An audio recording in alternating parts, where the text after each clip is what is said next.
Texas Attorney General Ken Paxton filing a lawsuit to remove 13 state Democrats who fled Texas and failed to show up for a vote on the state's redistricting plan.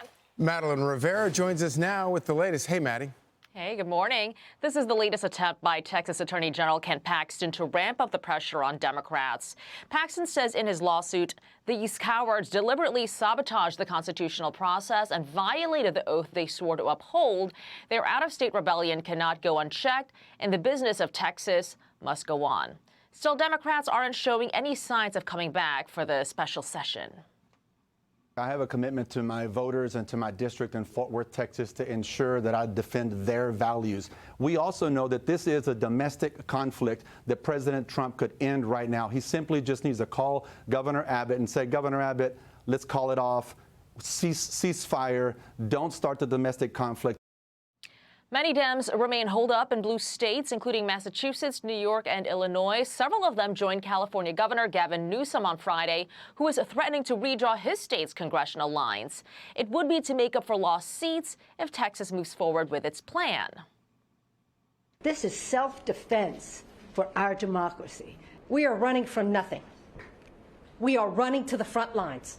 Not stand here and just shrug as Trump and the Republicans try and rig the rules so they can avoid responsibility for the damage that they have done to this country. We will nullify what happens in Texas. We will pick up 5 seats with the consent of the people. And that's the difference between the approach we're taking and the approach they're taking.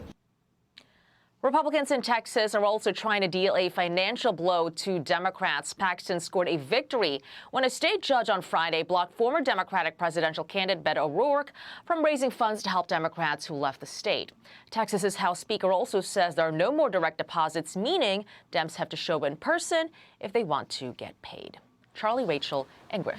Thank you, Madeleine. Thanks, Maddie. Thanks, Maddie. You know, when you go through and you think about all of the things that Democrats could have gotten upset about over the last few years, like the invasion of the border, like shutting down our government, nothing got them out of bed. What gets them out of bed? Redistricting. The idea that they might lose power in Washington is what gets them out of bed. And they, not only that, they flee Texas over gerrymandering to California, where Democrats are threatening to do the exact same thing.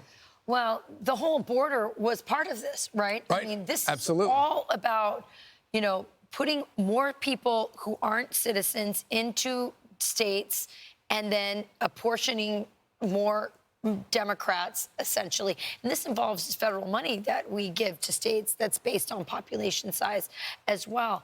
This is absolutely incredible because Donald Trump is teaching Republicans how to fight and to fight like Democrats. And when Republicans fight like Democrats, Democrats call foul.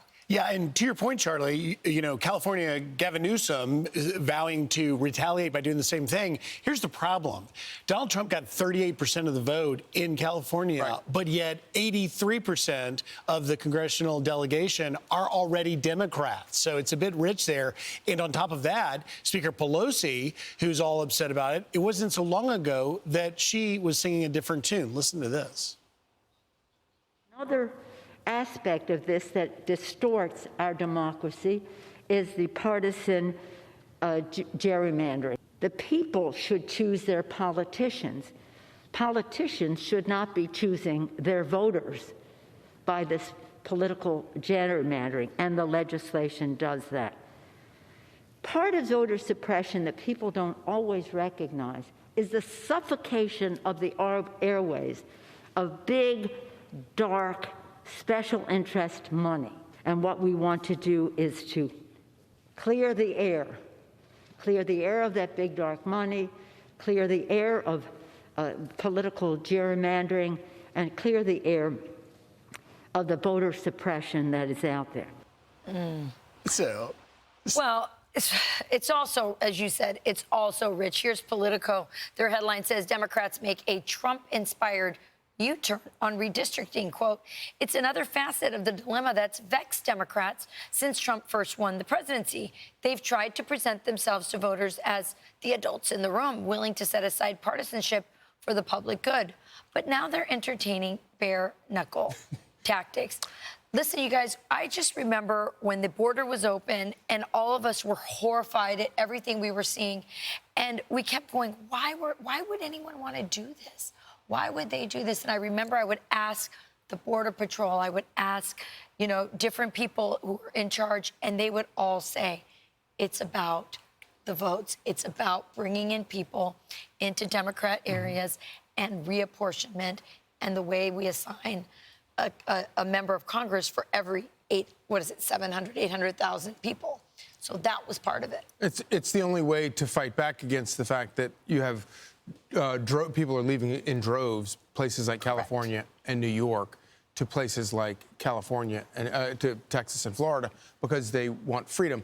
I could not understand much of what Nancy Pelosi said because she was wearing something over her face. A diaper. It was some sort of weird cover. She was wearing a pacifier over her face, so I couldn't understand anything she was saying.